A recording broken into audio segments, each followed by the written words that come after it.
Please, for the love of God, read your contracts. I cannot emphasize this enough. If a fight promoter sends you a contract, please take the time to read it. In other combat sports, they have the luxury of managers. Those managers will read the contracts, hopefully, and make sure you're not being fucked over just so they can fuck you over themselves. Nah, just kidding. But you need to read the contracts. The golden rule in business is to not trust the other party. Some of the least trustworthy people in all of business would be fight sports promoters.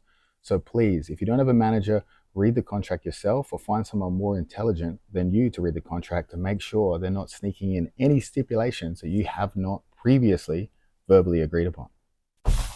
Don't be tricked by branding or brand association. If any organization is trying to sell you the value of being attached to their name, they're trying to fuck you. They're trying to pay you less money because they're talking about the worth of the association with them. I know plenty of people with names and faces on posters that have no money at all. And that's the worst position to be in life, is to be famous. People think you have money, but you really have no money. That's like driving a Ferrari with a small dick. Everything in life is about leverage. Just ask Jeffrey Epstein or P. Diddy. You have the ability to negotiate the terms of your contract. If they offer you 100% exclusivity, don't be afraid to suggest a caveat in there that would allow you to participate in certain special events, whether that's charity, whether that's an event that's going to grow the sport massively. You have the leverage to stipulate that in your contract.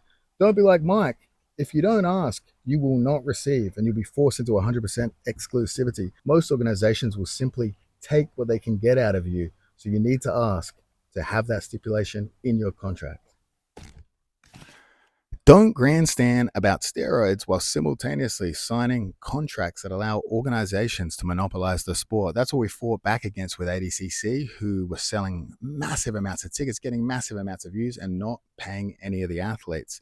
We cannot allow sporting organizations to step into our sport after viewing the success of CJI and seek to monopolize it by locking everyone down into exclusive contracts and putting it behind a paywall. Our sport is not there yet. We've just now reaching the potential of the growth of the sport. It's not the time to sign a deal with the devil and hold back the sport while really only thinking about your bank account and not the bank accounts of every other athlete in the sport trying to make a living.